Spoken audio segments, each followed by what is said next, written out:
नमस्कार साथियों, मेरा नाम है एडवोकेट जिनेश सोनी। सोनी एरेना की लॉ लेक्चर सीरीज में आपका स्वागत है।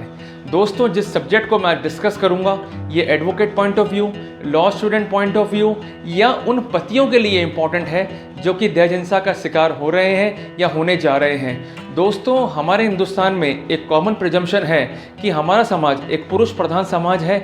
महिलाओं के लिए कोई अधिकार रिकॉग्नाइज नहीं किए गए हैं, जिस कारण महिला एम्पावरमेंट के तहत सरकार ने कई कानून महिलाओं के लिए बनाए। कुछ कानून बहुओं के लिए बने और कुछ कानून सामान्य महिलाओं के लिए बने, और समय समय पर विशेष कानून भी आर्टिकल 15 के तहत जो है इनेक्ट किए गए। दोस्तों, ये कानून वास्तव में अपना सही काम कर रहे थे, क्योंकि इनिशियली हिंदुस्तान में ऐसा देखा गया कि महिलाओं को दहेज के लिए या अन्य किसी कारण से उनका शारीरिक, मानसिक, लैंगिक या आर्थिक शोषण इस हिंदुस्तान में हुआ। पर जब ये कानून का व्यवसायीकरण हुआ, इनका दुरुपयोग शुरू हुआ, तो वहाँ पर एक जटिल समस्या उन पुरुषों के लिए क्रिएट हुई जिन्होंने अपराध नहीं करा, उसके बावजूद भी झूठी रिपोर्ट के आधार पर उनके परिवार पर एलिगेशन लगाए गए, उन्हें जेल जाना पड़ा और सामाजिक रूप से उनकी प्रतिष्ठा भी धूमिल हुई।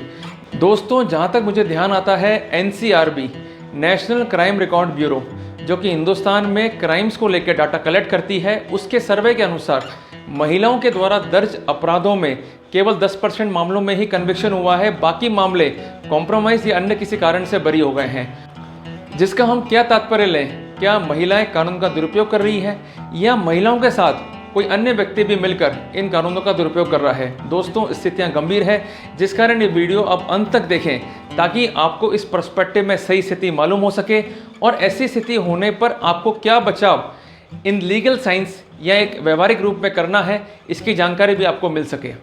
दोस्तों, हिंदुस्तान में जब महिलाओं ने अपने राइट्स का, उनके लिए बनाए गए कानून का दुरुपयोग किया, खासकर विवाहित महिलाओं ने, जहां आए दिन हिंदुस्तान में कहीं दूल्हे जेल गए, उनके घर वाले जेल गए, सिर्फ इतना ही कसूर था कि एक रिपोर्ट एक बहू ने लिखाई कि मुझे दहेज के लिए परेशान किया गया, मेरा दहेज हड़प लिया गया, मेरी रक्षा की जाए, तो वहाँ पर उन्हें जेल जाना पड़ा। कुछ मुकदमे सच्चे हुए और कुछ मुकदमे झूठे हुए, जिस कारण ऑनरेबल सुप्रीम कोर्ट का ध्यान इस ओर गया, और 2005 में ऑनरेबल सुप्रीम कोर्ट ने अपने एक निर्णय में स्पष्ट किया कि महिलाएं इन कानून का दुरुपयोग कर रही है, और उनके इस कृत्य को ऑनरेबल सुप्रीम कोर्ट ने लीगल टेररिज्म की संज्ञा दी।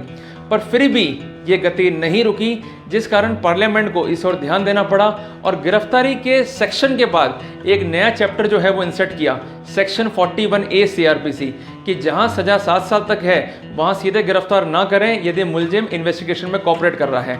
पर इसका कोई भी लाभ पुरुषों को या पीड़ित पुरुषों को जो है वो नहीं मिला, जिस कारण वापस से सुप्रीम कोर्ट को इंटरवेंशन करना पड़ा, और अनिश कुमार के कानून में ऑनरेबल सुप्रीम कोर्ट ने यह स्पष्ट किया कि 498A IPC के मामलों में सीधे गिरफ्तार ना करें, पहले आप नोटिस दें। नोटिस देने के बाद अगर लड़का कोऑपरेट नहीं करता है, सामान के रिकवरी में कोई सहयोग नहीं करता है, तो वहां पर जो है आप गिरफ्तारी कर सकते हैं। तो कुछ हद तक इस इंटरवेंशन से इन कानूनों पर रोक लगी।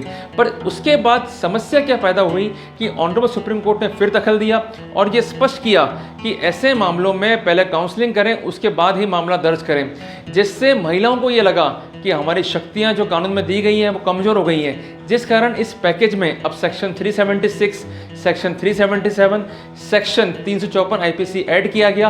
अब आरोप की क्वालिटी क्या हो गई?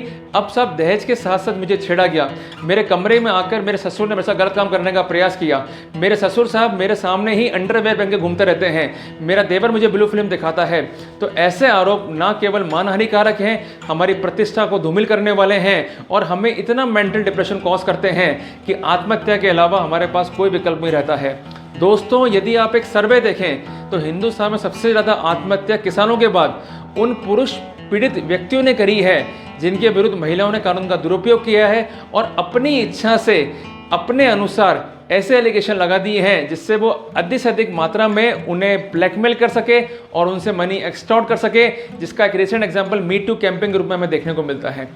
दोस्तों, अगर ऐसे पर्सपेक्टिव का आप शिकार होने जा रहे हैं या आपको लगता है कि आप इस पर्सपेक्टिव में कभी ना कभी बुक हो सकते हैं, तो यदि कुछ बचाव या उपचार आप ध्यान में रखते हैं तो इजीली आप इस समस्या से बच सकते हैं। वहां आपका ब्लैकमेलिंग भी नहीं होगा और ना ही एक्सटॉर्शन के तहत कोई रुपए आपको देने होंगे। दोस्तों, सबसे पहले उस महिला की एक्टिविटीज़ को जो है आप नोट रखें उसको रिकॉर्ड करने का प्रयास करें। और इसके अलावा यदि वो महिला या उसका दलाल आपसे संपर्क करके कोई पैसों की मांग करता है तो उसको रिकॉर्ड करें। वहाँ ऐसी एविडेंसेस के आधार पर आप इमीडिएटली ऑनरेबल हाईकोर्ट में मूव करें और स्पष्ट करें कि साहब पुलिस इस एविडेंस को कलेक्ट नहीं करना चाहती है, पुलिस हमें हैरेस कर रही है, तो इसमें इस एविडेंस के बेसिस पे हमारा फेयर इन्वेस्टिगेशन जो है वो कराया जाए। इसके अलावा आप एंटीसिपेटरी लगा सकते हैं और उस महिला के विरुद्ध जो है आप एक्सटॉर्शन का मुकदमा दर्ज कराएं, इसके अलावा डिफेमेशन का मुकदमा दर्ज कराएं। और कई बार ये देखा गया है कि मीडिया भी इनका साथ देती है और आपके खिलाफ जो है अनर्गल बातें छापती है, तो वहां पर मैं आपको स्पष्ट करना चाहूंगा मीडिया ऐसा नहीं कर सकती है। जब भी ऐसे आरोप छपेंगे तो वहां पर आपका स्पष्टीकरण भी छपेगा, जो कि जरूरी है। अगर मीडिया ऐसा नहीं करती है तो मीडिया भी डिफेमेशन के लिए लायबल होगी। तो दोस्तों, आज हमने जाना कि किस तरह से कानून का दुरुपयोग हो रहा है और कैसे हम इससे जो है बचाव ले सकते हैं। आपने मुझे सुना, thanks for the patience hearing. जल्दी मिलेंगे अगले हफ्ते में एक नए सब्जेक्ट के साथ। तब तक के लिए जय हिंद, जय भारत।